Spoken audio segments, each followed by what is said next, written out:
As exportações totais de carne bovina em março, isso inclui in natura, processada, congelada, então todas as carnes bovinas em março tiveram um volume exportado superior a 200 mil toneladas.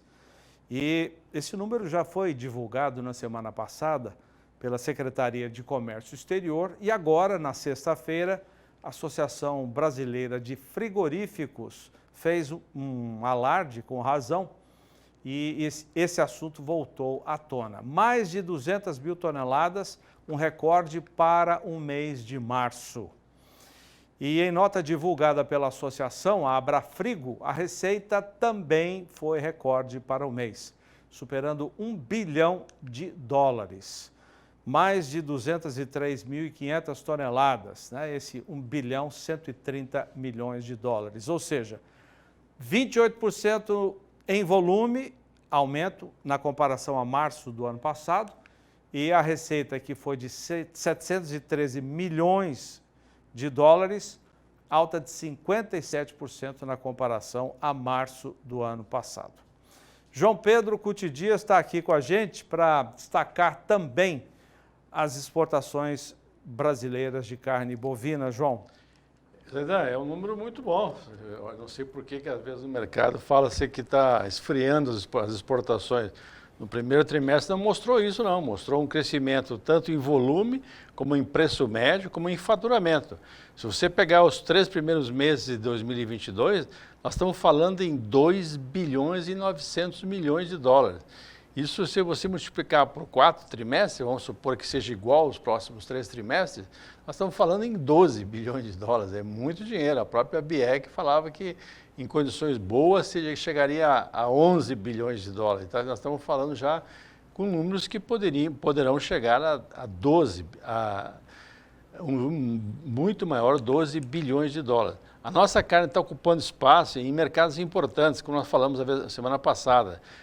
Lógico, China é o grande comprador. Só uma China com Hong Kong... A China, já que você tocou, 188 mil toneladas nos 3 primeiros meses deste ano. 181 mil toneladas. E nessa comparação que nós fizemos com março, foi 31% de alta o volume importado pelos chineses. E eles deverão continuar, porque a expectativa na China, a China não é muito difícil que eles aumentem significativamente a sua produção. Normalmente na China hoje a carne bovina é descarte de vaca leiteira. Eles fizeram um esforço grande na produção de leite e deve ter descarte de vaca leiteira. Eles não têm espaço físico para ter criação. Eles importam um pouco de animal vivo, da Austrália e outros países, mas basicamente hoje o Brasil é o maior fornecedor deles. O número chega a 35% a 38%, depende do momento, das compras chinesas. Então a tendência é que eles continuem comprando. Se você olhar China e Hong Kong, nós estamos falando em 51% no volume das exportações brasileiras e 57% do faturamento. Ou seja, esse é o grande mercado nosso. Mas a surpresa maior é que está o crescimento expressivo dos Estados Unidos. Aqui, ó, quase 70 mil toneladas, 69.800 toneladas. É uma alta que a gente até assusta, mas tem que ser considerado que em março do ano passado as importações eram muito pequenas. Então a alta de março agora para março do ano passado foi de quase 400%. Bastante, né? É bastante.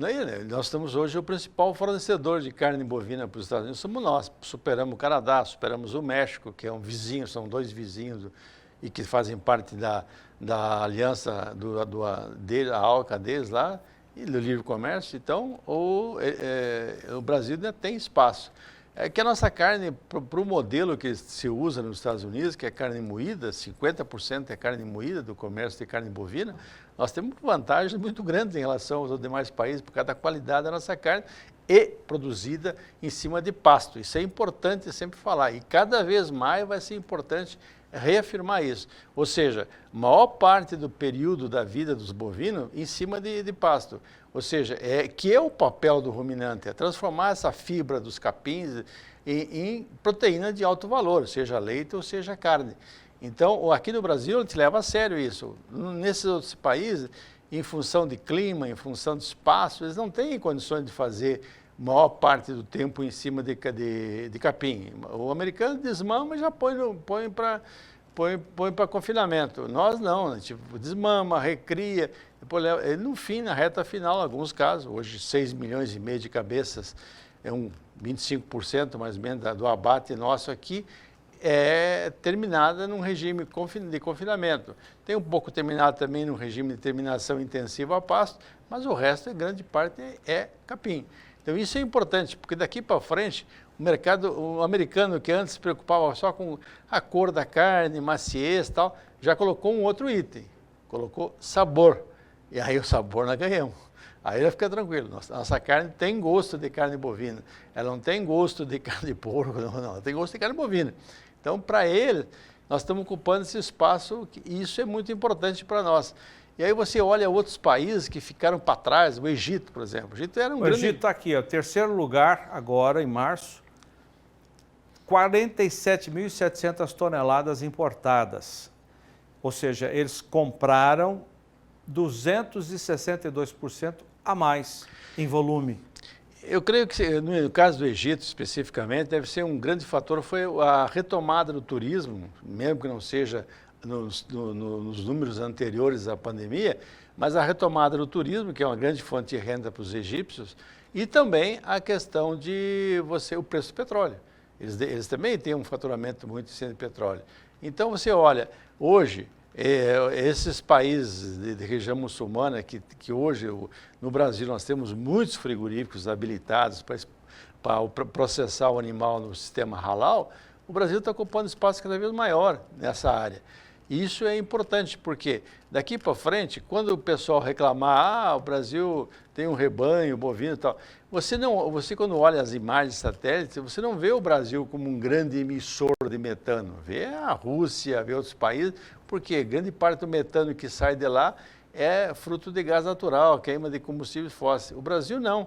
Nós estamos limpando a nossa matriz energética e nós vamos ter condições tranquilamente de reduzir, atender a meta de reduzir em 30% a emissão de gás do metano, que grande parte é os bovinos que respondem no processo de fermentação deles. O Brasil tem todas as condições, é só seguir esse ritmo que nós estamos tendo, diminuir a idade de abate, melhorar as pastagens, filhado, fazer a terminação, não tem erro não, o Brasil consegue. E o Brasil consegue fazer mais ainda, ele consegue sequestrar carbono, que é uma outra coisa importante. Nós temos muita área que, bem manejada, elas passam não emissoras de carbono, e sim uma sequestradora de carbono. À medida que você ativa a vida no solo, manejo, adubação, com produtos naturais, com fixação biológica de nitrogênio, aí você tem uma série de tecnologias que o Brasil já domina, isso devemos em grande parte à Embrapa. Nós temos que chegar com essas tecnologias a mais produtores. Eu, por exemplo, lá em casa, na minha área, que é uma área pequena, eu estou fazendo adubação com biológicos para fixação de nitrogênio. Eu não consigo mensurar o que está acontecendo, mas pelo visual eu sinto que melhorou muito. Então, essas coisas estão na mão do senhor e da senhora fazer. Ou seja, recuperar... A tecnologia existe. E não é cara, Zé. Esse que é o mais importante. Não é cara, são tecnologias de custo bastante barato. Você vai pensar, vou botar uma ureia no pasto. Uma ureia no pasto custa R$6.000 a tonelada, R$7.000. Vai botar 100 quilos, 700 pau. Eu não, eu uso 3, 4 doses de um biológico e aplico no pasto. Então, essas coisas nós temos que mostrar.